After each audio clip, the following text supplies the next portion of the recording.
It was the knee on the neck of justice, and it wouldn't be forgotten. It stirred the conscience and of tens of millions of Americans. And in my view, it marked a turning point in this country's attitude toward racial justice. When his six-year-old daughter, Gianna, who I met with when I met with the family, I leaned down to say hi to her, and she said, looked at me, she said, "Daddy changed the world." That's what Gianna said, his daughter. Daddy changed the world. And I believe she was right. Not because this kind of injustice stopped, it clearly hasn't, but because the ground has shifted, because it's changed minds and mindsets, because it laid the groundwork for progress. The Treasury Department is working to put Harriet Tubman on the $20 bill. The Civil War-era abolitionist leader would replace President Andrew Jackson. It was confirmed by White House Press Secretary Jen Psaki on Monday. She said, quote, "It's important that our notes, our money, reflect the history and diversity of our country." The move was originally put on hold by the Trump administration after being introduced by President Obama. Officials say it could still take a few years to be implemented. President Biden laid out several initiatives as part of his racial justice agenda today. One of his plans, phase out contracts with private prisons. That would include the privately owned prison in Baldwin, up in Lake County. Biden's plans are aimed at combating discriminatory housing practices and reforming the prison system. Advocates have said privately operated prisons have contributed to an increase in incarceration rates and have treated inmates poorly. The prison in Baldwin, which is owned by the GEO Group, signed a 10-year contract with the Federal Bureau of Prisons back in 2019. It houses non-U.S. citizens convicted of federal crimes. Today, Biden expressed the urgency to work with Congress to pass legislation that advances racial equity and roots out discrimination among undeserved communities. We have never fully lived up to the founding principles of this nation, to state the obvious, that all people are created equal and have a right to be treated equally throughout their lives. And it's time to act now, not only because it's the right thing to do, but because if we do, we'll all be better off for it. We are working to get reaction from the village of Baldwin to today's news. Look for more tonight on News 8 at 10 and 11.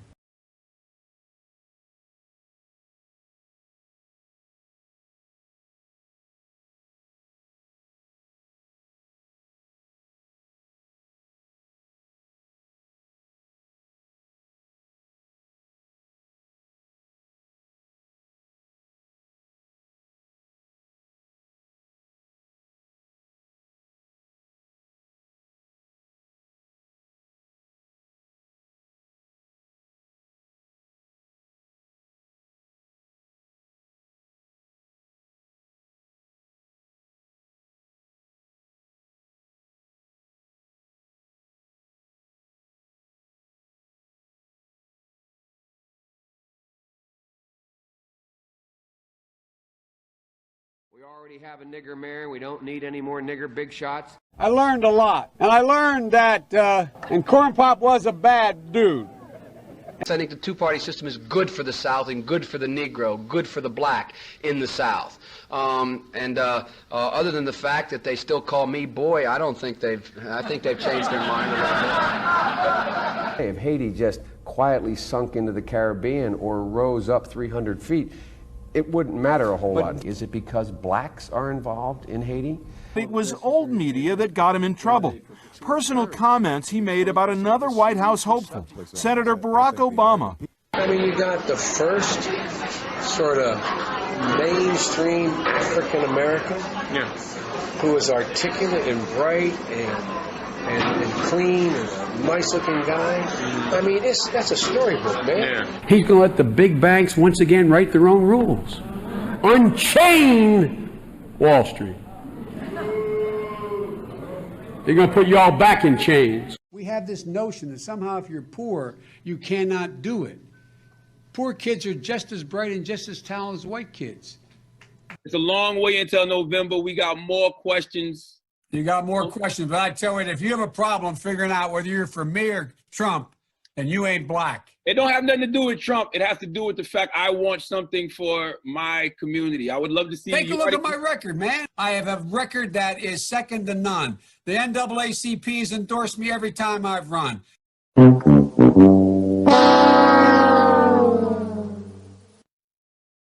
I mean, come on. Take a look at the record. Come on, baby, let's investigate. Yeah. Joe has a terrible history in the black community, and everybody just loves him because he's the fluffy old guy. Former Vice President Joe Biden, he's run for president twice before, unsuccessfully. He's never before been the frontrunner. Now that he is towering over all the other declared Democratic candidates, his almost 5 decades in public life are getting some real scrutiny. On top of that list, his record on civil rights during his younger days as a U.S. Senator. CNN's Jeff Zeleny has exclusively obtained some letters written by Biden himself. Joe Biden is coming back as a solo act. I'm ready to go. With his long record facing a new look under the spotlight of the 2020 campaign. Gentlemen and ladies of the Senate. One chapter receiving fresh scrutiny comes from his earliest years in the Senate, when he strongly opposed mandatory school busing. It was designed to achieve integration and a more equitable education. What's less known is how he followed the lead of some of the Senate's most fervent segregationists. In a series of never-before-published letters reviewed by CNN, the strength of Biden's opposition to busing comes into sharper focus. On March 25, 1977, Biden wrote, "My bill strikes at the heart of the injustice of court-ordered busing. It prohibits the federal courts from disrupting our educational system." Biden sought and received support from Mississippi Senator James Eastland, the Democratic chairman of the Judiciary Committee, and a leading symbol of Southern resistance to desegregation. He frequently spoke of blacks as, quote, an inferior race. Eastland and others were partners on several of Biden's anti-busing bills. On June 30th, 1977, Biden wrote, "Dear Mr. Chairman, I want you to know that I very much appreciate your help during this week's committee meeting in attempting to bring my anti-busing legislation to a vote." Then in 1978, Biden again asked Eastland to put his anti-busing bill before the full Senate, writing, "Your participation in floor debate would be welcome." Ronnie Dunn is a professor at Cleveland State University who co-wrote the book Boycotts, Busing, and Beyond. Those letters I find somewhat surprising given Senator Biden's or Vice President Biden's current position and potential candidacy for the presidency and his position as a liberal. Those are issues that he's obviously going to have to answer for.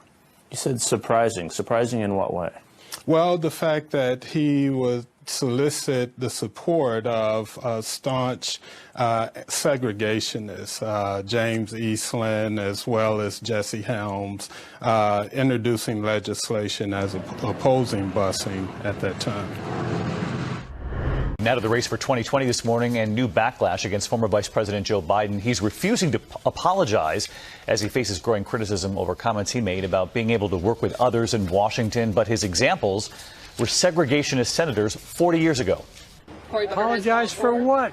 Refusing to apologize for touting his ability to find common ground with senators he disagreed with, even segregationists. Biden is facing sharp criticism. At a fundraiser Tuesday, Biden describing Senator Herman Talmadge of Georgia as one of the meanest guys I ever knew, but adding, well, guess what? At least there was some civility. We got things done. And recalling Senator James Eastland of Mississippi, Biden said, he never called me boy. He always called me son. Biden's 2020 rival, Senator Cory Booker, demanding an apology. Somebody running for president of the United States, somebody running to be the leader of our party, should know that using the word boy in the way he did can cause hurt and pain. Vice President Biden shouldn't need this lesson.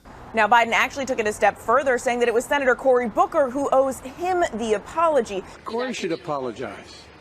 I was actually it was hurtful to hear you talk about the reputations of two United States senators who built their reputations and career on the segregation of race in this country. And it was not only that, but you also worked with them to oppose busing. And, you know, there was a little girl in California who was part of the second class to integrate her public schools. And she was bused to school every day. And that little girl was me. To coddle the reputations of segregationists, of people who, if they had their way, I would literally not be standing here as a member of the United States Senate, is, I think, it's misinformed and it's wrong.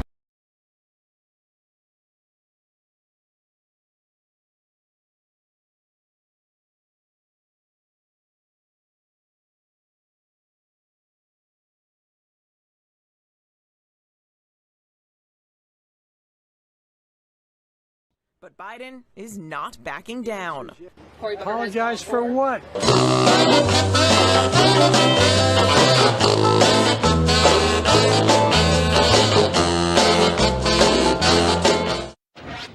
I like the idea they keep in jail longer. I'm the guy that wrote the bill requiring federal judges to keep people in jail 100% of the time for which they're sentenced. It doesn't matter whether or not they're the victims of society. The end result is they're about to knock my mother on the head with a lead pipe, shoot my sister, beat up my wife, take on my sons. So I don't want to ask what made them do this. They must be taken off the street. Increase the penalties. Increase them. I would put the son of a gun in jail. Put them to death. From the crack epidemic of the 80s to the crime wave of the 90s to the post-9/11 war on terror, throughout his career, Biden has represented the Democratic Party consensus, shifting his views to fit whatever best serves his own political career. Over his 44 years in the Senate and then as vice president, Biden was a leading architect of today's criminal justice system, which contributed to mass incarceration and the police misconduct that protesters are fighting back against today. Biden crime bill, the Biden crime bill, the Biden crime bill. Hell, we've had crime bills coming out our ears. Every major crime bill since 1976, every minor crime bill has had the name of the Democratic senator from the state of Delaware, Joe Biden. You got a gun, you commit a felony, 10 years. We already have it 5 years. Minimum mandatory. Judge can't say, you know, you had it in your pocket, you never intended to use it, we're only going to give you 1 year. Judge has to say 5 years. Well, he wants to make it 10 or 20 or 60. We can work that out. He wanted to remove judicial discretion for those who, quote, don't meet the middle-class criteria of susceptibility to rehabilitation. They are beyond the pale, many of those people. They literally have not been socialized. They are in jail, away from my mother, your husband, our families. The Biden-Thurmond Violent Crime Control Act of 1991 would have increased the maximum sentence for 44 crimes to include the death penalty. A wag in the newspaper recently wrote, Biden has made it a death penalty offense for everything but jaywalking. I'm going to make it for 46 crimes. Biden says make it for 51. We're going to get tough.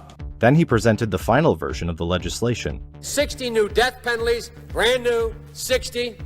There are 70 additional enhancements of penalties, i.e., you go to jail longer.